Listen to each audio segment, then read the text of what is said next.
К утиному супу, конечно же, мясо. Тоже разделили на 2 порции.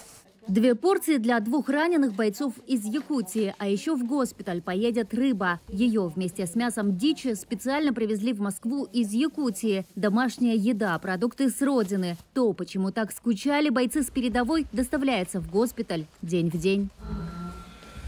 Пока один волонтер на кухне, другие в магазине. Выбирают продукты и вещи для госпитального набора.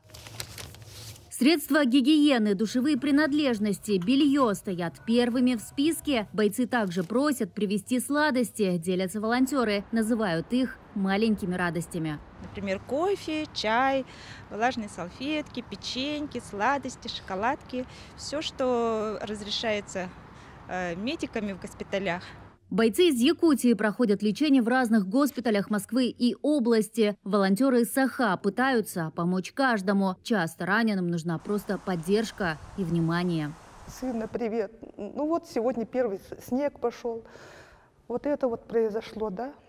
И вот в один день он мне позвонил с незнакомого номера и говорит: мама, я жив.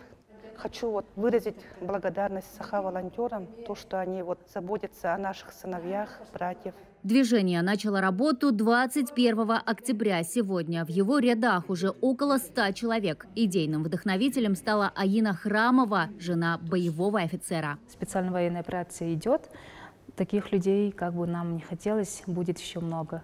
И подумала, что неплохо было бы создать объединение какое-то, навещать уже раненых наших бойцов. Многодетные мамы, студенты Щепкинского училища, якутяне из Москвы и Якутии. Сегодня волонтеры – это и те, кто участвует в денежном сборе. Так, усилиями земляков менее чем за месяц уже собрано 200 тысяч рублей. За выходные у нас расходы где-то около 80 тысяч. Чтобы одеть, обуть одного солдата, это 50 тысяч на одного минимум приходится. Волонтеры Саха надеются, что к ним присоединятся медики и юристы, чтобы помощь бойцам оказывалась широким фронтом. Стать волонтером может каждый. Главное условие – желание помочь. В колл-центр можно позвонить ИКЦ.